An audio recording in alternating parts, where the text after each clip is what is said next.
No, Alhamdulillah, talk about a lot of things, but probably this is not the right time. আলহামদুলিল্লাহ, ওদের জন্যই match জিতেছি।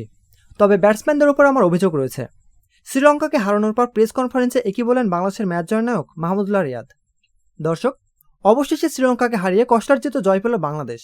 এর আগে টি-20 বিশ্বকাপে লঙ্কানদের বিপক্ষে দুইবারের দেখায় দুইবারই হেরেছিল টাইগাররা। দুই দলের সর্বশেষ সিরিজেও 2-1 ব্যবধানে সিরিজ হেরেছিল শান্ত লিটনরা। তবে এবার ঘুরে দাঁড়িয়েছে টাইগাররা। অবশেষে লঙ্কানদের হারানো গেল, তাও আবার বিশ্বকাপের মঞ্চে। যে জয়ের জন্য অপেক্ষায় ছিল কোটি ক্রিকেট ভক্ত। পেন্ডুলামের মতো দুলতে থাকা ম্যাচটি অবশেষে হেলে পড়ে বাংলাদেশের দিকে।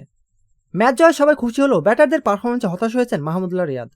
রিয়াদ বলেন, বিশ্বকাপে জয় পাওয়াটা সবসময় স্পেশাল। বোলাররা দারুণ বোলিং করেছে। বোলারদের কারণে চেস করাটা আমাদের জন্য সহজ হয়েছে, কিন্তু আমাদের ব্যাটিংয়ে উন্নতির দিকে মনোযোগ দিতে হবে। বিশেষ করে টপ অর্ডারদের রানে ফেরাটা ভীষণ জরুরি। আমি আশা করব সবাই শীঘ্রই ফর্মে ফিরবে। এদিকে প্রথম ম্যাচে জিতে সুপার 8-এর জায়গা অনেকটা নিশ্চিত করে ফেলেছে টাইগাররা।